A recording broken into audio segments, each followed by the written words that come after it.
What's going on, guys? I'm Matt over at DSR, and today I'm going to be taking you through my top 5 features of the Tracer 9 GT Plus for 2023. Coming in at number 1 then is the screen size on this bike.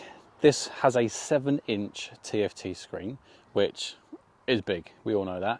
But what I also like is that you can get Garmin full map navigation.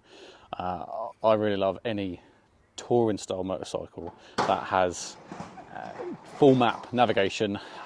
I hate turn by turn, so any bike that can take something away from the handlebars, i.e. my phone or my sat nav, and put it onto the screen, that's a plus from me.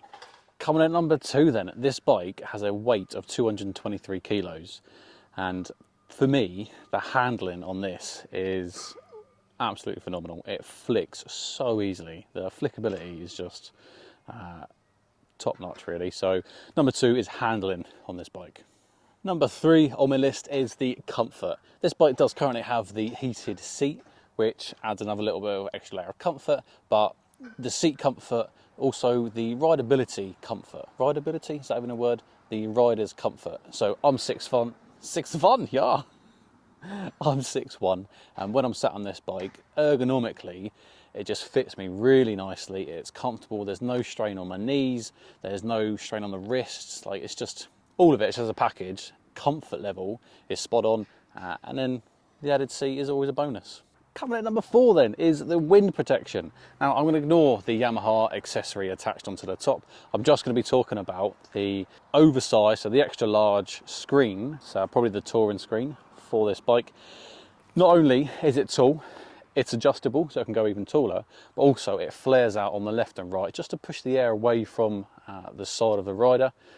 You can find that sometimes with a tall screen, yet you'll have good comfort over the helmet kind of chest, but then the wind comes around and then batters you on the side. So the wind protection on this is spot on. And lastly, at number 5 is going to be the price. This bike comes in at £14,910. Some of the features it's got, like I said, it's got a 7-inch screen formats capability. It will come with the side backs. We've got the radar, cruise control. You've got different themes on the screen that you can adjust. I think the tech that has been crammed into this bike, all for just under £15,000, for someone who buys £20,000–£25,000 bikes, I think actually this is a really good price range, and it's something I'll definitely consider for my next bike. This has been a really quick top 5 features of the Tracer 9 GT Plus. If you do want to see my full ride and review coming very soon, make sure you subscribe to the channel, and then until the next one, ride safe.